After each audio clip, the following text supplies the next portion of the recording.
So today I am going to discuss one topic that I think is more of a misunderstanding, but I think that some people can take advantage of the fact that it is a misunderstanding and try to blow it up out of proportion and make it seem like there's something going on that is acting against you, some kind of force that you just cannot control or do anything against, and it feels like it's by design. But I really think that the misunderstanding is the result of you making an immediate observation but failing to look at it more closely, but especially objectively. Sometimes I think that's not done on purpose. It's just natural to compare one thing and see a similarity and want to make it an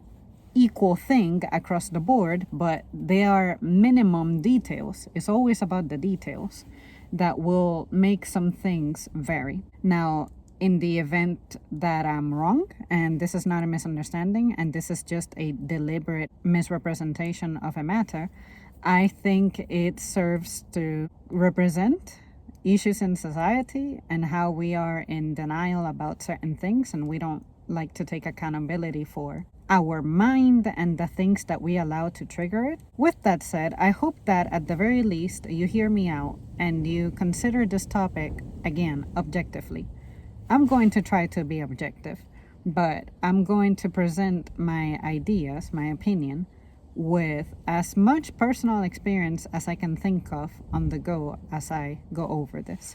So there is something known as the pink tax, which I have made brief mentions of in the past, but I've never officially had a topic for it. And the pink tax, to put it in my own words, is basically where it is believed that women pay different prices from men, but usually it's prices that do not benefit women. I gotta say that I disagree with the existence of a pink tax. I don't think the pink tax is real. I think that the pink tax is an idea of how women wish to be consumers of things that are honestly out of their reach, but as opposed to accepting it as it being something that's out of your reach, you will live in denial of it, or you will try to find ways to feel entitled to those good things without necessarily, I don't want to say deserving it, because I think everybody deserves nice things, but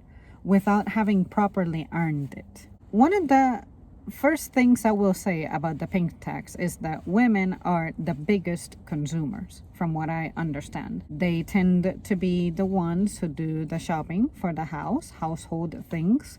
If you have children in the house, you're the one making decisions on what they wear, what they eat, and at home, what their bedding is. Maybe the child craves something, but you decide whether to give in to what the child wants, or you will stay within whatever you consider your comfort zone.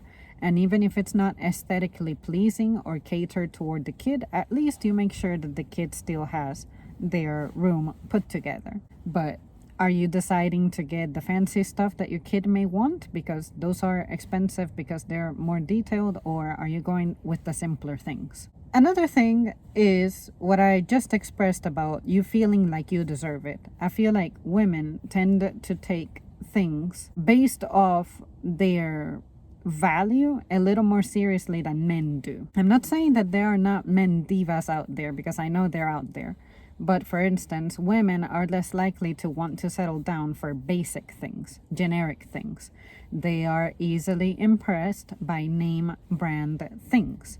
You may be easily impressed by things that have the label of luxury in it, even if all that's added to it to make it luxury is a little bit of glitter or something fake metal to make it shiny.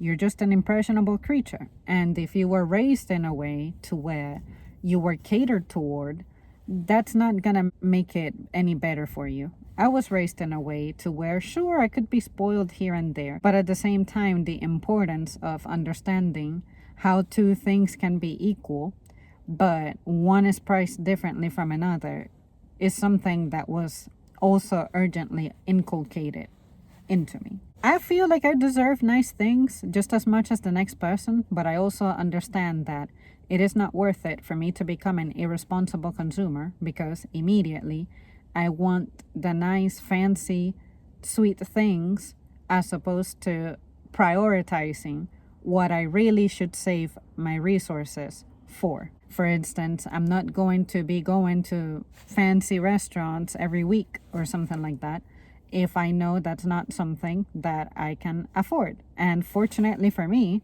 I was having this conversation with one of you guys. I enjoy simpler foods better anyway. I'm not looking for ambience. I'm not looking for experience. I'm not looking to be served in some crazy way. I'm just looking for food that tastes good and that is reasonably portioned, reasonably priced, and I can get it rather quickly, as opposed to it takes 40 to 50 minutes to get it together. And I'm going to have to be in a crowded place to indulge in it. See what I mean? I don't value that. I don't value the setting of a restaurant because I like to take my food and eat it home or eat it in the car. And you guys have accompanied me eating here in my car pretty often. So you know that's what I'm about. But women, for instance, tend to favor full service more often than men. In addition, I think that the one thing I see most popular every day as someone who works in retail is it is seemingly always 100% the women saying how I came in for two things and here I am walking out with like $100-$200 worth of stuff. You only came in for diapers, but here you are coming out with a ton of other things that were not your intent. Why do you do that? You may say that it's out of convenience. You may say because it looked good. You may say because I'm gonna need to eat anyway, stuff like that. But again, if you came into the store with a plan, why can you not stick to your plan? To me, that is a representation of poor willpower. Because remember, you are the main consumer. You are the one being catered toward, being marketed toward. You are the one who is being the target of constant things, ads, marketing tactics to compel you and persuade you into spending, and you fall for it every fucking time. You are aware of it, but for some reason you don't take action against it, which is not succumbing to the pressure. You will see ads. You inevitably cannot avoid 100% seeing the ads, but you don't have to react to the ad. You don't have to buy what the ad says just because something is on sale or there's a promo, or you don't have to let it affect you. Sure, there is a new phone out there. Why are you going to let it impress you if the phone that you're using right now is just fine? There's nothing wrong with it. It works just fine. It works just well. But for some reason, I feel like it becomes an ego thing to where you feel like you need to stay on top of things, updated things, because that is ultimately important. And that is the kind of decision that keeps you poor. And that's what might mentally make you feel like there is something against you. There's some plot, nefarious plot against you. But the only thing that's working against you here is your mind, if you ask me. Sometimes I also see the people who, again, similarly, they're like, I only came in for a handful of things and here I am needing to get a shopping cart so that I can push this stuff out. It happens whether you're by yourself or accompanied by someone. You ever accompany someone and you think, okay, we're going to the store, this is an in and out trip. But next thing you know, 10 minutes have gone by, 20 minutes have gone by. That is a problem of you. That is a reflection of you, a problem with you. Why do you allow yourself to be easily distracted?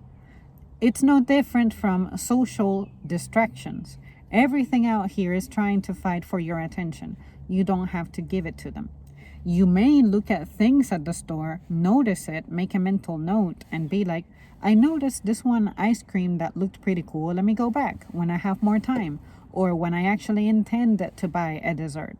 If it's there, great. If it's not there, then oh well, let it go. But I just think it's really sad that your lack of focus and willpower is something that you're trying to say there is a system, something integrated into every day to work against you.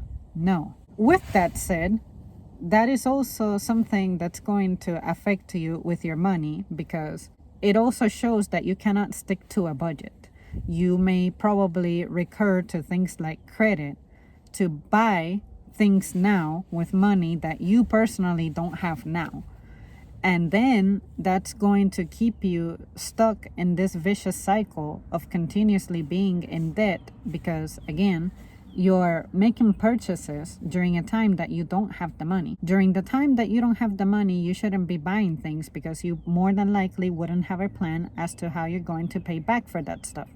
I know that I, as a woman, the last thing I'm trying to do is work extra, because I understand that my bones are hollow, my muscles are smaller, and that I have to protect my mind. I'm not going to work extra, work harder, just because I have trouble budgeting and saying no to temptations.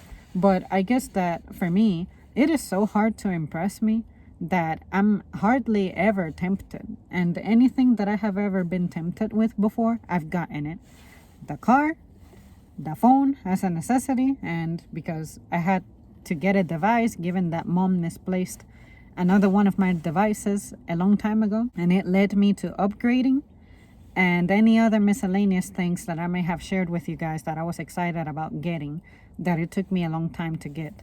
You can get everything that you want. The problem is that you cannot get everything that you want at the same time or whenever you want it.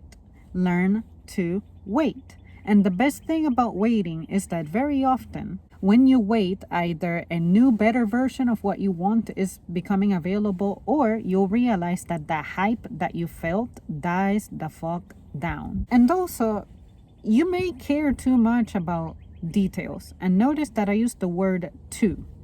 T-O-O. That is a big problem that I observe in women. Something is too hot. Something is too cold. Something is too big, too tiny, too tight, too loose, too this, too that. And I know it because I do it too.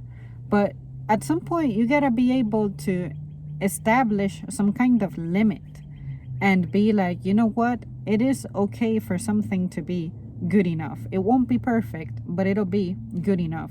And because of those details that you care too much about, you expect intricate details on everything.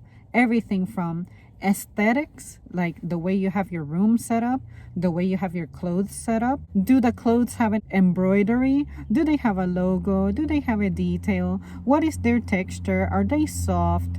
Are they this, that, and the other? Those things oftentimes require extra materials, extra time, extra resources. As a result, that drives up the cost. And another bad thing is that you don't tend to be very patient. Sometimes you'll expect labor that requires, I don't know, an intense 16 hours to be available within the next hour. That is simply impossible. For instance, if you were catering for an event, I have had people call me up going like, can I order catering for tomorrow? No, the whole point of catering is supposed to be that you're going to have a mass consumption event going on and you're going to give us ample time to be able to accommodate it. But no, somehow you're trying to look for catering with 24 hours in advance. No, stop caring so much about details and you'll see that you're going to have more money in your pocket. Don't be impressed by patterns, colors, shapes, how something fits, how silky, soft something is, etc. That's how men get away spending very little. They have cheaper clothes for a reason. And you might say, well, men clothes do not look good on women, and how are you supposed to be more feminine if you're looking too masculine? Well, if you value those details, remember that you're going to be marketed toward. The most important thing about clothes is that they cover you up and protect you from the elements. But you strayed away from that basic value. Now you decided that you need for it to make you look good, to make you look flattering, because for some reason you need psychological reinforcement from everything. from what you wear, from how you look, from your circle of friends, from everything.